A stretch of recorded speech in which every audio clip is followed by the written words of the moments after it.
आज जे व्यक्तिमत्व आपल्यासोबत गप्पा मारणारे अतिशय इंटरेस्टिंग नावाजलेलं ते म्हणजे श्रीरंग गोडबोले। पुण्यातल्या ज्या गोष्टी पुण्यात मिळत नाहीत त्या मुंबई नावाच्या उपनगरामध्ये मिळतात। याचा मुंबईच्या लोकांना खूप त्रास होतो। ते म्हणतात की पुणे मुंबईचं उपनगर आहे। मी म्हणतो तसं नाही आहे। मराठी संस्कृतीच्या बाबतीत मुंबई हे पुण्याचं उपनगर आहे। ज्यांच्याबरोबर मी पूर्वी काम केलं आहे त्यांनाच ती मालिका ऐकवली गोष्ट ती नॅरेट केली की अशी अशी अशी जी गोष्ट आहे।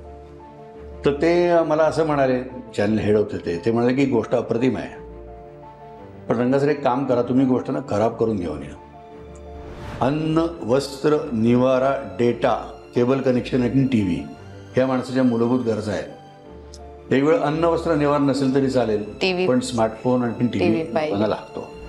त्यांना असं वाटतं की घाटी लोक आहेत, हे मुख्य म्हणजे महाराष्ट्रामध्ये फक्त नोकर म्हणून राहायला आणखीन आपली भांडी घासायला आहेत असं त्यांना वाटतं।